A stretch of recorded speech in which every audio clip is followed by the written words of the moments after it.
can't really see what I my want to Santa. know. Hello, everybody. Hey, everybody. It's good to see you again. We just saw a lot of people last night. I feel like we're out of frame too much, but all right, whatever. That's all right. Yeah, actually, thank you. We did a couple of holiday parties yesterday, and I got tons of compliments. Nicole got tons of compliments. So thank you very much. Very encouraging. We appreciate the support and love out there. That's great. Yep. And to all our haters out there, keep watching anyway. And sorry we missed the last couple weeks. I think the 1 week was Thanksgiving, and then last week I think we both just got really busy with it being the holiday, and yeah, it was a fail on my part really to post a video, so Mine too. I'll take it for the team. I ate so much turkey that I was slept through last week, so it was great. All right, but anyway, we've got a great video for you. I think it's very important this time of year, business planning, right?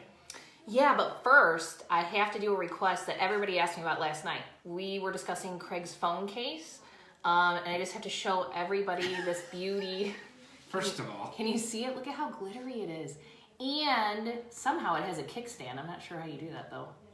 This side, this. Oh, there we go. It even has a kickstand. Look at that thing. Can you see it? I don't know if you can see that or not.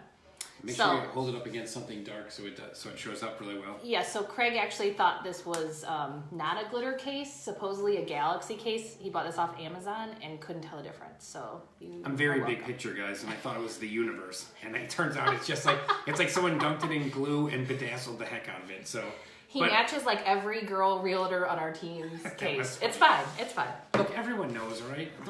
It's a cool phone. It protects my phone. My phone's not cracked. I like that. Nope. All right, so anyway, back to business planning. Anyway, whatever. Okay, so back to business planning. You really threw me off with that, but... Sorry, dude. Okay. Our video today is top 5 reasons to business plan. Or top 5 tips to business planning. Whatever. Same thing. Some great tips. You know, you really should plan for your next year and try to work your plan. That's it. Number 5. Let's just go right into it.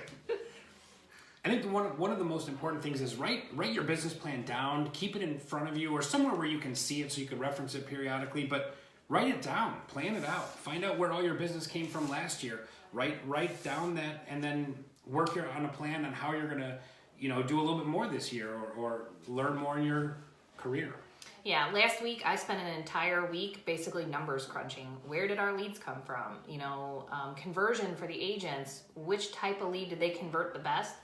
All those numbers are really good to know. And the big thing is, like, I have a huge spreadsheet I keep everything in, so I have all those numbers at my fingertips. If you're a single agent, a lot of agents are like, oh yeah, I'll business plan, and then all of a sudden it's January, and then, oh yeah, I'm gonna do it, and then it's February, and then you don't do it. So it's really important, because I think when you write down goals, you actually hold yourself more accountable than if you just let it kind of go and then see how the year washes out. Yeah, I think so. And I think most of the top agents in the board and stuff like that, they all plan for their next year, and they look at how they're going to get a little bit increased business, generate more leads, things like that. So I think if you really want to make it very far in this business, you got to do that. You can coast through and just handle what you have and handle who contacts you and stuff like that. But I think it's better to plan ahead and work a plan. I think it just is better. Yeah, for sure.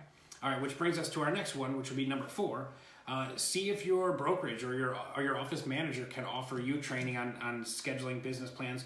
I know all the major franchises have business planning tools in like their intranet systems, their back office systems where they do all their marketing stuff and all their training stuff. We have that at ours, and we had it at any other previous company I've been at. So yeah, especially if you've never done it before, it doesn't hurt to take some sort of training on it. I was always taught, throughout my whole career to use SMART goals. So they're actually attainable, that you actually write them down, and they have some sort of timetable so that you can't just write, oh, I'm going to be the best, and have no idea how to get there. Definitely. That's all I got to answer that. Alrighty then. Definitely. Number 3, I think this one is one of my favorite and one of the most important ones. Find out your why. Why do you get up? Everyone says, well, usually if I meet with a newer agent, they're saying, hey, I want to make 100,000. And I go, okay, that's fine, but why? Yeah. Why do you want to make 100,000? Yeah. What does that mean to you? Does that mean, is that just financial freedom, financial security, and not having to worry about where your next check comes from? Or what is that? Do you want to do something? Do you want to donate some money? Do you want to contribute to some cause or something. I think you really got to boil that down. If anyone ever comes to me with just a monetary goal, I always want them to break that down and identify what is it about the money that's important to them. Yeah, because I think it's really easy in this profession to work 7 days a week, focus on money and numbers, and then forget about your own life and your own role, like in this universe, I guess, to get philosophical a little bit, right? Yeah. So Universe. yeah, galaxy. All the stars.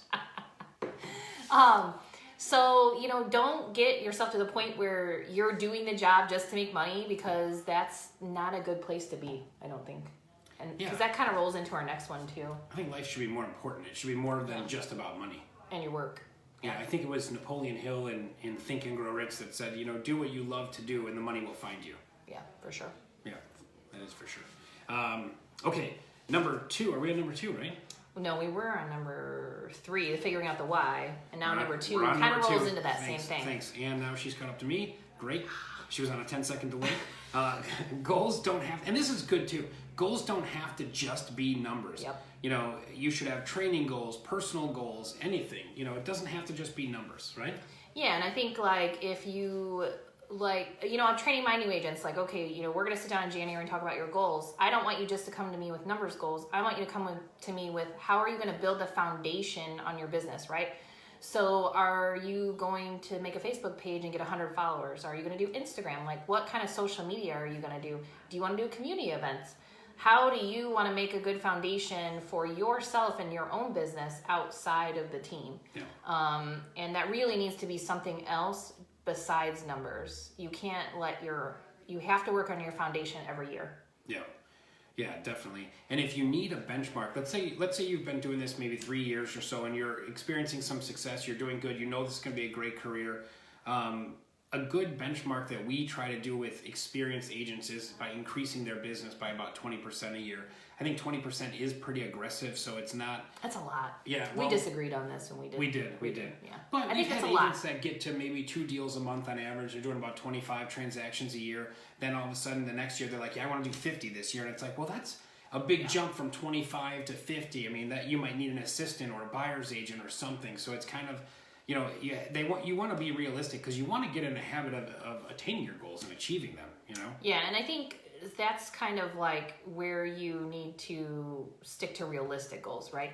And sometimes, like for me, I know we did have a numbers goal this year, obviously, but I think for us, we worked more, I'm a foundation person, right? We have a very strong foundation, and making sure that you are solidifying that actually helps increase your numbers regardless of what you're doing. So, yeah. Okay, and then we'll move on to the number 1 tip. And wait, Dell's got a good thing. Make your passion your paycheck. I just think that was a good quote. I like that. Yeah, I like that too. That goes to Dell. 2018. Shout out. Yeah, shout out to Dell. Thank you. Thanks for watching. And then number 1, stick to your plan, right? Stick to your plan. It's very easy for things, especially when the market heats up and you're running appointments left and right and you don't have a lot of time to sit there and focus, but you need to focus because that's you in 90 days, you know? And that's the thing. I think you need to review your goals. I do it at least monthly, even when I was on my own, and at minimum quarterly, so that you can actually see where you are, if you need to adjust something, you know, and especially financial wise. I think a lot of agents tend to just, you know, bring in money and don't really realize how much they're spending. And you need to kind of have a balance with that too, because you always say you have to spend money to make money, but you really need to keep that in check with a budget. Yeah, definitely, because you don't want to get in a situation where you're spending maybe, you know, $3,000-$4,000 a month or $50,000 a year on buying leads, and you're only making $100,000 a year. That's not a good return on investment. I mean, that's not a great. Yeah, you can say you made 50, but you might have made 50 without buying any leads anyway, and it's just kind of simpler, I guess. I don't know. Yeah. A couple other tips for sticking to your plan. There's a lot of studies on people and motivation where some people will move, like a reward system would be good. Like you'll say, hey, if I'm on track to do my goals by the end of the first quarter or second quarter, maybe I'll go on a cruise, or maybe I'll, you know, some people are really motivated by having that goal of a prize at the end of the tunnel there. But then some people, it might be more of a penalty thing. Like, okay, if I'm not on track, I'm going to do this, or I'm going to do that. And another thing, I had a coach years ago where I was very complacent. I was doing pretty well. I was making like a early 6-figure salary, and I was doing great, but that was enough. I lived below my means. I didn't have any financial pressure. And the first thing they said is go out and buy a rental house. You're too comfortable with all that money in your bank account and enough money coming in to cover your bills. So they said, go spend that money. And that's great. And I still own that first rental house I ever bought. I still own that today. And, you know, the cash flow is good for me, and it's great. So that's something, you know, put a penalty out there if you do something within reason, you know, put a reward system in there. And then what else? You gotta... You know, if you're a visual person, we have a couple people on our team that are visual people. They have to see it in front of them. They make these, like, boards of, like, how they want their life to be. So whether that's a vacation in Fiji or whatever, they make these visual boards, and when they look at them, that helps reinforce their goals that they have for themselves. And I know that works really well for them. So know your personality and what motivates you to help you make those goals. Yeah. And adjust your goals like quarterly. If you see you're not on track, you might have to change something. If you're crushing it, you might want to increase your goal a little bit. So all those are great tips. Yeah. Other than that, I think that might end the show today. What do you think? I think so. I think it was a good one.